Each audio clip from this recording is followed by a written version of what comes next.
Magandang araw mga kagrisikap. Mag-spray naman ako ngayon ng Score Fungicide at Prebaton.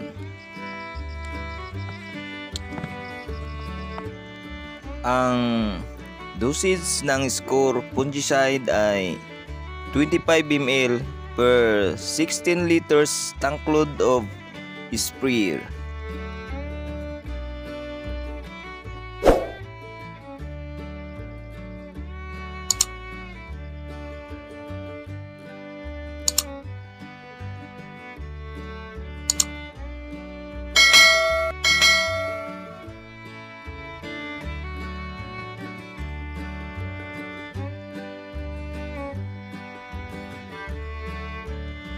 At ang Prebaton ay 25 ml din per 16 liters tank load of sprayer.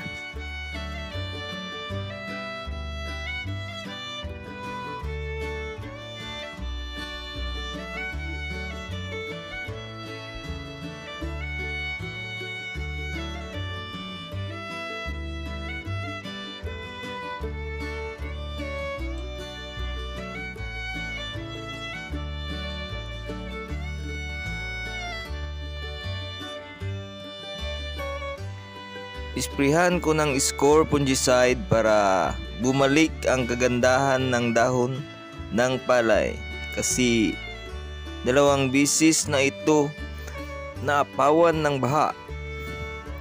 46 days after transplanting ang palay ko ngayon. Sayang binaha, napakaganda pa naman ang palay ko ngayon, Inki 5017. Pero makarecover pa ito, kaya isprehan ko ng Score para bumalik ang kagandahan ng dahon. Mas maganda pa sana ito kaysa dating inani ko, PHB 73. Isa sa mga pinakamagandang fungicide itong Score. Makinis ang balat ng butil ng palay, mabigat pa.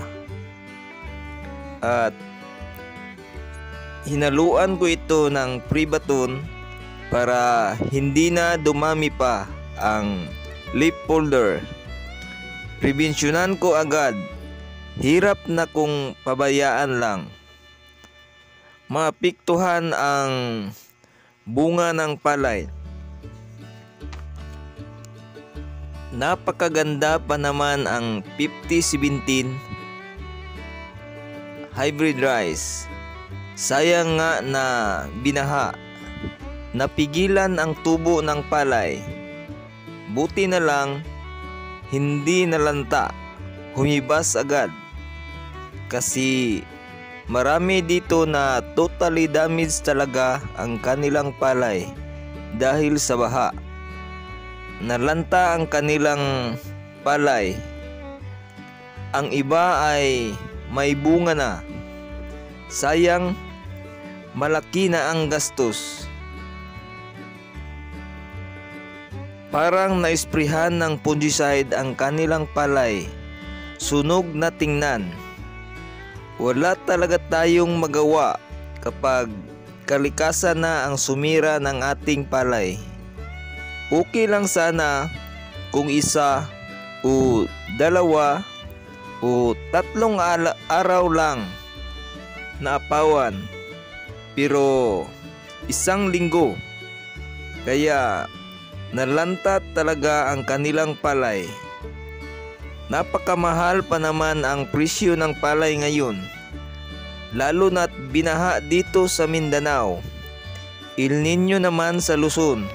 Kaya tingin ko tataas pa ang presyo ng palay ngayon. Daming nasira ng baha at El Nino. Sana maabot natin ang magandang presyo ngayon, anihan, mga kaagrisikap.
Hanggang dito na lang. Hanggang sa muli. Bye-bye.